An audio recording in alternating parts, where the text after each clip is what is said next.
Hi fellas, this is Kevin Duck showing you how to use the Surveyor navigation display in 30 seconds. Okay, first of all, you've got your screen, you go to this button here, click this, you zoom in on that, and that says pan, you click that, and then you got the hand, so you can just press left click and you can drag that around, right? Or you can just use your wheel and zoom in, bigger and all that, and drag it in, alright? So now I want to show you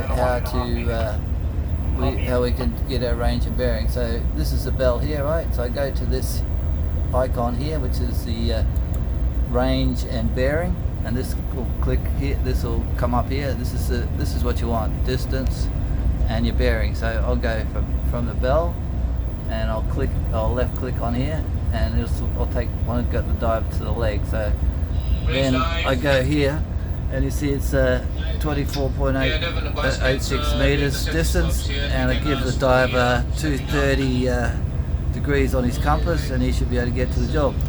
Alright, now we can go back to this again, and we go to the crane, and the crane, we want the crane over here, so we got here, so we go, we want the crane to this leg, alright, near the leg. So we come to here, the distance is 23.52, you probably say 23 meters, and the bearing is 181, which you can either use, mainly you just need the radius, which is 23 meters, and then you can give them an angle from the side of the vessel. And that's about it for that. That's just a 30-second, that'll do.